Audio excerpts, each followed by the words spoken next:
Install Android 9.0 Pie on Samsung Galaxy A30 via Resurrection Remix. Please check the description for important notes and all the download links.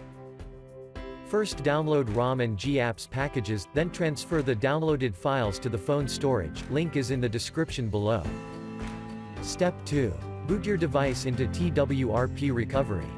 Once in TWRP, click on Wipe, Advanced Wipe, and select the check boxes, as shown in the image, excluding internal storage.